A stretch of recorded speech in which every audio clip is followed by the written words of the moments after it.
ओम विश्वानिदेव सवितर्दुरितानि परासो यद्भद्रं तन्नयासो। ओम शांति शांति शांति।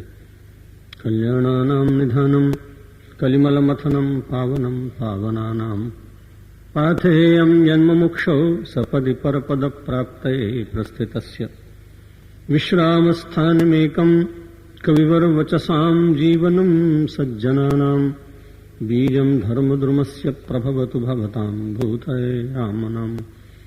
यस्य अंगे च विभाति भूधरसुता देवापगामस्तके भाले बालविधुर्गले च गरलं यस्य वसुव्यालराट् सोऽयं भूतिविभूषणः सुरवरः सर्वाधिपः सर्वदा शर्वः सर्वगतः शिवः शशिनिभः श्रीशङ्करः पातु माम्। मूकं करोति वाचालं पंगुं लंघयते गिरिं यत्कृपातमहं वन्दे परमानन्दमाधवं।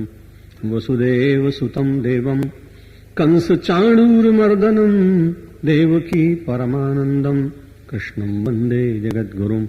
नमो ब्रह्मण्यदेवाय गो ब्राह्मणहिताय च जगद्धिताय कृष्णाय गोविन्दाय नमो नमः।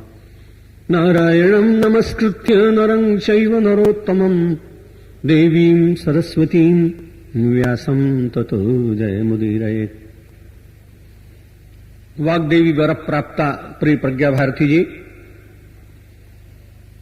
रामायण कथारस में आपको आप्लावित करने वाले रवि शास्त्री जी, कार्यक्रम के आयोजक श्री अरशद भाई शाह, श्री रामेश्वर काबरा, श्री प्रकाश भाई मेहता, महेश भाई मेहता, जसू भाई मेहता, दलसुख भाई देसाई, श्री श्री कृष्ण मल जी, अन्य सभी सहयोगी गण, सम्माननीय बंधुओं और सम्माननीय मातृशक्ति। मेरा स्वास्थ्य कल से ज्यादा ठीक नहीं है। मैं सोचता था कि आज का पूरा ही समय मैं प्रज्ञा भारती को दूं, लेकिन मैं उनसे पहले कह नहीं पाया। और कई जिज्ञासु ऐसे भी हैं जिनके बीच में मुझे भी कुछ कहना चाहिए।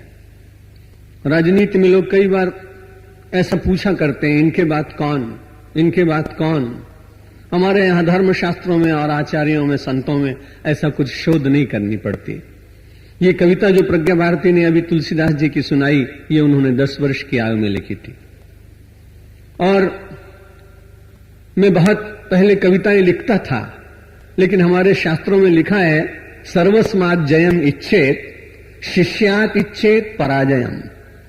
सबसे अपनी विजय की आकांक्षा रखनी चाहिए, अपने शिष्य से पराजित हो जाने में गुरु का गुरुत्व है। इसलिए मैं अब प्रायः कविताएं नहीं लिखता हूं, क्योंकि प्रज्ञा भारती की कविताएं वास्तव में हमारे हिंदी साहित्य में नीरज के गीत और महादेवी की पीड़ा, इन दोनों का समन्वय उसकी कविताओं में देखने को मिलता है। और मुझे बहुत दिनों तक लोग अकारण ही कहते रहे युवावस्था में कि स्वामी विवेकानंद के रूप दिखाई पड़ते हैं। मैं तो उनके चरण का रज भी नहीं हो सकता। लेकिन जब समाज कई बार कहता है तो मैं भी सोचता था कि स्वामी विवेकानंद के किसी शिष्य ने स्वामी विवेकानंद का यश नहीं किया। स्वामी विवेकानंद को यश जो प्राप्त हुआ वो भगिनी निवेदिता के द्वारा प्राप्त हुआ। मुझे भी ऐसा लगता है, शायद मेरे कार्य को पूर्ण करने के लिए प्रज्ञा भारती को भगवान ने आगे भेजा। आइए मिलकर भगवान का पवित्र नाम लें और श्रीमद् भगवत गीता के 15वें अध्याय का आज पाठ करेंगे। एक आदमी ने पूछा, पाठ क्यों करते हैं? लंदन में शायद किसी ने पूछा।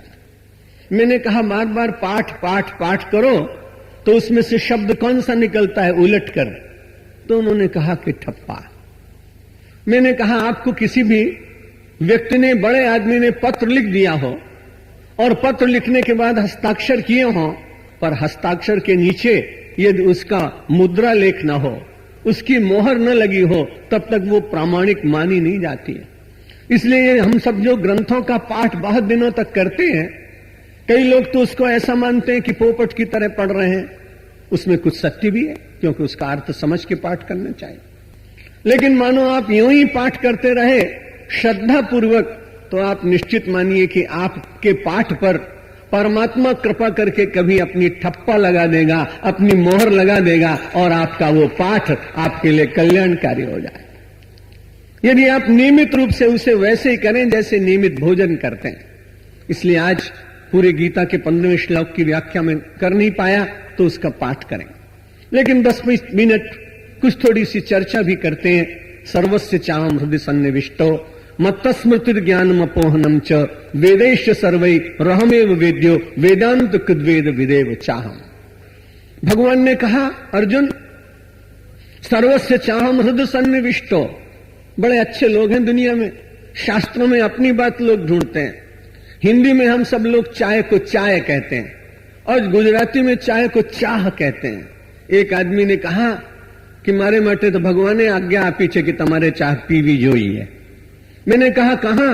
उन्होंने कहा 15वें अध्याय में लिखा सर्वस्य चाहम, सब लोगों की चाह केवल चाह की है। और कहा हृदय सन्निविष्टः, सबके हृदय में एक ही इच्छा होती है, चाय पीने को मिल जाए। भाई संसार में व्यसनी लोग अपने शास्त्रों से अर्थ ढूंढ लेते हैं।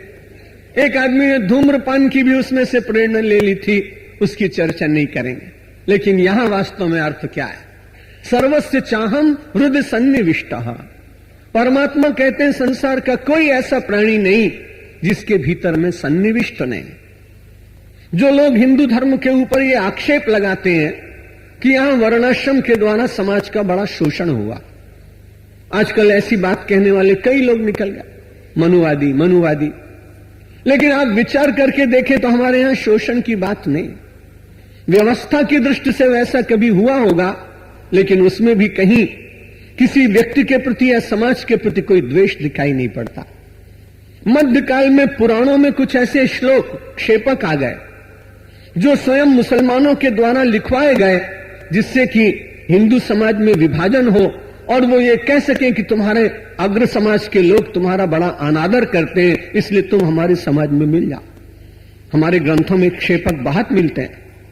रामचरितमानस के में जो रामचरितमानस का लवकुश कांड है वो गोस्वामी तुलसीदास में नहीं मिलता, गीता प्रेस की रामायण में नहीं मिलता, लेकिन मुरादाबाद से छपी हुई रामायण में लवकुश कांड मिलता है और उसे तुलसीदास के नाम से जोड़ दिया गया। ऐसे ही अपने ग्रंथों में कई ऐसी बातें मध्यकाल में अपने स्वार्थ के लिए कुछ समाज के लोगों ने जानबूझकर उसमें समाविष्ट कर दी, जिससे समाज विभाजित हो जाए। लेकिन जब गीता आप पढ़ते और जब भगवान आदि शंकराचार्य का वेदांत दर्शन श्रवण करते हैं, तब उसमें स्पष्ट दिखाई पड़ता है कि हमने विश्व के भीतर विभाजन की दीवारें कभी खड़ी करने का प्रयत्न नहीं किया। हम निरंतर प्रेम की वो सुरभि संसार को बांटते रहे, प्रेम के पावन प्रवाह से सबको एकीकृत करने का निरंतर यत्न करते रहे, जिसमें ये सारा संसार परमात्मा का एक नीड़ बन जाए और इसमें विराजमान जितने विहग रूपी मानव हैं वे उन्मुक्त चिंतन के द्वारा विचरण करते हुए अपनी प्रभा, अपनी छटा, अपनी आहा, अपनी द्युति, अपना प्रकाश, अपनी योग्यता समाज को दे सके। मानव को यहां बहुत अधिकार दिया गया और इसीलिए इस मानव का निर्माण करने के बाद, जैसा प्रज्ञा भारती ने अभी कहा, परमात्मा की सर्वोत्तम ये कृति है मानव। 23 अतुष्ट हृदय पुरुषम विधाय ब्रह्मलोक धिषणम मुदमापदेव। विधाता को सबसे अधिक प्रसन्नता कब हुई? जब उसने मानव का निर्माण किया, क्योंकि उसने जितने पशु बनाए उनमें कहीं न कहीं कोई न्यूनता रह गई। उस न्यूनता की पूर्ति करते करते विधाता के द्वारा एक ऐसी निर्मित हुई जो विश्व के लिए चमत्कृति देने वाली थी, और वो था मानव। भगवान श्री कृष्ण कहते सर्वस्य चाहम हृदय सन्निविष्टः मत्तस्मृति ज्ञानम अपोहनम च। एक बड़ी अद्भुत बात कही, परमात्मा ही स्मृति भी व्यक्ति को देता है, और कभी ऐसी आवश्यकता पड़ जाए तो परमात्मा ही स्मृति का तिरोहन कर देता है। ज्ञान को भी वो कभी कभी व्यक्ति से छीन लेता है। बड़े बड़े विद्वान व्यक्तियों की स्मृति समाप्त होते हुए देखा गया है। आपने नाम सुना होगा, हमारे हिंदी में एक बड़े विद्वान हुए, राहुल सांकृत्यायन नाम थे। पहले वैष्णव संत थे, फिर बौद्ध संत हो गए, फिर उसके बाद में नास्तिक हो गए। वोल्गा से गंगा नाम का एक बड़ा अच्छा उन्होंने ग्रंथ लिखा, अनेक देशों में गए, अनेक बार परिणय रचाया, अनेक बार परिणीताओं को छोड़ दिया। बड़ा उन्मुक्त और मुक्त जीवन मानने वाले व्यक्ति, लेकिन साहित्यिक प्रतिभा उनकी अद्भुत थी। व्यक्तिगत जीवन से कुछ लेना देना नहीं, जो समाज को उन्होंने दिया है वही वास्तव में वंदनीय और प्रशंसनीय होना चाहिए। व्यक्तिगत जीवन की बातें आध्यात्मिक क्षेत्र में होती हैं, सामाजिक क्षेत्र में होती हैं। साहित्यकारों का जीवन वैसे भी विभिन्न प्रकार की विधाओं में जीते हुए वो लोग उसे गुजारते हैं, पर उनका जो साहित्य होता है वो कई बार लोगों को प्रेरणा देता है। काव्य उनका प्रेरणा देता है, लेकिन अद्भुत घटना घटी। जो इतनी भाषाओं का ज्ञाता, कई भाषाओं का उन्हें ज्ञान, केवल अपने देश की भाषाओं का नहीं, अन्य देशों की भाषाओं का भी। और जब उनका कमला सांकृत्यायन के साथ अंतिम विवाह हुआ, तो जब उनके साथ वो रहे थे तो अचानक एक दिन ऐसा हुआ कि मैथिली शरण गुप्त जी उनको मिलने के लिए गए। हमारे हिंदी के मूर्धन्य प्राचीन कवियों में उनका नाम, जिन्होंने सदाचारी साहित्य दिया, जिन्होंने मुक्त साहित्य नहीं दिया, वासना जागृत करने वाला साहित्य नहीं दिया, जिन्होंने मर्यादाओं में रहकर और साहित्य की सर्जना की, वो मैथिली शरण गुप्त जी उनको मिलने के लिए गए। वो उनको पहचान नहीं पाए। अंतिम दिनों में तो ऐसा हुआ कि इतना बड़ा लेखक वर्णमाला के अक्षर भी भूल गया। वो ये भी नहीं जानते थे कि काखा गाघा कैसे लिखा जाता है। सर्वस्य चाहम हृदय सन्निविष्टा मत्त स्मृतिर ज्ञान मपोहनम च। भगवान कहते हैं मैं स्मृति भी देता हूं और कभी उसका वहां से तिरोहन भी कर देता हूं, वहां से वह समाप्ति भी हो जाती है। परमात्मा को व्यक्ति का आश्रय इसलिए चाहिए कि परमात्मा स्मृति भी दे, और परमात्मा यदि विस्मृति भी दे तो जगत की विस्मृति दे, पर अपनी विस्मृति कभी ना होने दे। परमात्मा की विस्मृति हो जाना यही संसार का सबसे बड़ा संकट है। और इस बात को मेरे पूर्व प्रवचनों में मैंने जरूर कहा होगा कि इस देश की एक नारी ने जाना था, एक मां ने जाना था, दुख में जीवन व्यतीत करने वाली वेदनाग्रस्ता उस कुंती ने जाना था। जब जब उसका रूप दिखाई पड़ता है, इतनी पीड़ा उसने पाली। उसका कोई दोष नहीं था, लेकिन सूर्य भगवान ने उनके साथ जो कुछ भी किया उसका वर्णन में नहीं करूंगा, लेकिन दोष हुआ उसका, अपराध मिला उसको। अपने ही सुंदर से इतने वीर पुत्र को उसे बंद करके एक लकड़ी की पेटी में नदी में विसर्जित कर देना पड़ा, लेकिन सारे जीवन अपने होठों को खोला नहीं। अपराध नहीं था, किसी ने उसे बरगला दिया, किसी ने उसे कहा यह पुण्य का कार्य है, तुम मेरे साथ रहोगे तो तुम्हें इससे जो प्राप्त होगा तुम धन्य हो जाओगी। और एक छोटी सी बालिका, जिस समय उसकी बुद्धि का विकास न हुआ हो, कोई ऐसा प्रखर तेजस्वी व्यक्ति या कोई प्रखर तेजस्वी देव यदि उसके साथ अपराध करे और उसका दंड भोगना पड़े एक कन्या को, एक महिला को, यह भारतीय इतिहास का एक बड़ा विचित्र सा प्रश्न है जिसको पढ़ने के बाद आक्रोश जागता है। लेकिन कुंती माता ने अपना अधर नहीं खोला। जब जब कभी श्री कृष्ण का दर्शन हुआ, बड़े आनंद के साथ उनकी उस दिव्य मुद्रा का वे निरंतर अवलोकन करती रही, जिसमें से उनके वेणुनाथ के गीत कुंती के हृदय को स्पर्श करते थे और उन गीतों से उनका रुदन समाप्त हो जाता था और जीवन संगीतमय बन जाता था। एक दिन मां से पूछा, आज मैं बहुत प्रसन्न हूं, मैं तुम्हारी विपत्ति का संपूर्ण अंत करने का पूर्ण निश्चय करके आया। भगवान श्री कृष्ण ने तो प्रस्ताव रख दिया था, मेरे और आपके सामने होता तो तुरंत स्वीकार करते, और वारी कुंती माता, उसने कहा प्रस्ताव रखना तुम्हारा काम, विचार करना मेरा काम, इसलिए मुझे प्रस्ताव पर विचार करने का अवसर तो दो। श्री कृष्ण खड़े रहे, कुंती ने विचार किया, विचार करने के बाद बोल उठी, विपदा संतु न शश्वत, तुम मेरी विपत्ति मिटाने आया हो? नहीं, मुझे नहीं चाहिए विपत्तियों की समाप्ति, मैं वरदान मांगती हूं तुमसे दे सकते हो तो। विपदा संतु न शश्वत, विपत्तियां मेरे जीवन में प्रतिपल आती रहे। अरे ऐसा वरदान? हां, क्योंकि विपत्ति के साथ मुझे बड़ा लाभ होता है। जब मैं विपत्ति की गंभीर गुहा में समाधिस्थ हो जाती हूं, उसी समय श्री कृष्ण मेरे सामने समुपस्थित हो जाते हैं। मेरी विपत्ति विपत्ति नहीं है, मेरी विपत्ति साधना है, मेरी विपत्ति मेरा ध्यान है, मेरी विपत्ति मेरी साधना की सीमा है, और जहां मेरी विपत्ति की सीमा है वहीं श्री कृष्ण का आगमन। विपदा संतु न शश्वत, तत्र तत्र जगत गुरो भवतो दर्शनम यत् स्यात् अपुनर्भव दर्शनम। कुंती ने कहा, जब विपत्ति होती है तुम्हारा दर्शन होता है, और तुम्हारा दर्शन होने का लाभ सबसे बड़ा यह है, जो पानी में खड़े होकर तपस्या कर रहे होंगे, कोई शीर्षासन कर रहे होंगे, कोई समुद्र में बैठे होंगे, कोई आकाश में उड़ रहे होंगे, लेकिन उन लोगों को जो कुछ प्राप्त होगा इतना सब करने के बाद मुझे मेरी विपत्ति से ही मुझे मिल जाएगा।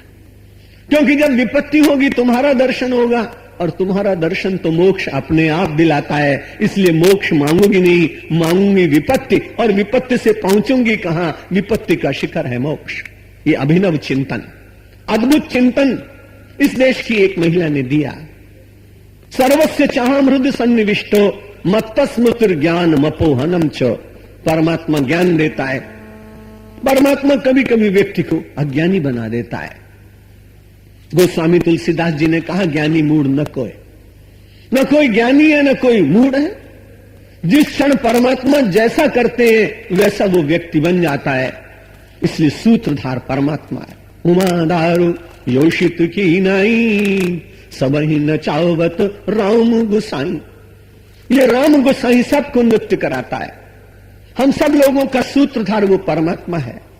इसलिए उस सूत्रधार के साथ संबंध स्थापित रखने में ये जितनी भगवदीय चर्चाएं हैं और जितनी जीवन की साधनाएं हैं वे सार्थक होनी चाहिए, क्योंकि सूत्रधार प्रसन्न रहना चाहिए। सूत्रधार अपने आप प्रेरणा भी करता है और सूत्रधार प्रसन्नता की आकांक्षा भी रखता है। यही तो अद्भुत बात। और यदि ना होता तो अपने स्वरूप का वर्णन करने की गीता में आवश्यकता क्या थी? अपने को पुरुषोत्तम बताने की क्या आवश्यकता थी? संसार में कोई व्यक्ति अपनी बड़ाई करे तो निंदा का पात्र होता है, और गीता में श्री कृष्ण अपने को परम पुरुषोत्तम सिद्ध करने के लिए पूरे अध्याय का प्रयोग करें और वे वंदनीय रह जाएं, ये बड़ी अद्भुत बात है। केवल इसमें एक ही बात, मानव जब कभी अपनी प्रशंसा करता है तो अपने देह, बुद्धि, मन, चित्त और अहंकार को लेकर करता है। श्री कृष्ण जब भी कभी बोलते हैं तो पहले इसका विसर्जन कर देते हैं, और इसका विसर्जन करने के बाद जो शेष रहता है वो रह जाती है आत्मा, और उस आत्मा के भीतर से जो ध्वनित होती है वो भाषा नहीं होती, वो होती है समाधि भाषा। समाधि भाषा में जो कुछ कहा जाता है वो चिरंतन होता है, वो कालातीत होता है, वो सार्वभौम होता है, वो विश्व के प्रत्येक व्यक्ति को स्वीकार्य हुआ करता है। और इसलिए जैसे जैसे काल व्यतीत होता जा रहा है वैसे वैसे श्रीमद् भगवत गीता सारे संसार के लिए मान्य होती चली जा रही। सर्वस्य चाहम हृदय सन्निविष्टो मत्तस्मृतिर ज्ञानमपोहनम च वेदैश्च सर्वै रहमेव वेद्यो। भगवान ने कहा सर्वै वेदै अहम वेद्यः, सब वेदों के द्वारा मुझे ही जाना जाता है। वेद किनकी प्रशंसा करते हैं? पहले उन्होंने 1,00,000 मंत्रों में से 80,000 मंत्रों में कर्मकांड कराया। चारों वेदों में 1,00,000 मंत्र, और उसमें से 80,000 मंत्र निरंतर कहते हैं यज्ञ करो, पूजा करो, अनुष्ठान करो। गीता कहती है निष्काम हो जाओ, और वेद कहते हैं हयाश्च में, गजाश्च में, यवाश्च में कल्पन्ताम। मुझे घोड़ा दो, मुझे हाथी दो, मुझे अनाज दो, आज्यश्च में घी दो। यानी जितनी वस्तुएं व्यक्ति को चाहिए वो आप देखें रुद्राष्टाध्यायी के इस अध्याय में वो सब मिल जाएंगे। उस समय विज्ञान इतना उन्नत नहीं था, नहीं तो उसमें यह भी आता कि कारश्च में, फ्रीजश्च में कल्पन्ताम। जितनी जीवन की आवश्यकताएं सबका वर्णन किया गया। लेकिन आप देखिए, व्यक्ति यदि आवश्यकता की वस्तुओं का उपभोग न करे तो उसके जीवन में कभी न कभी ललक जागेगी।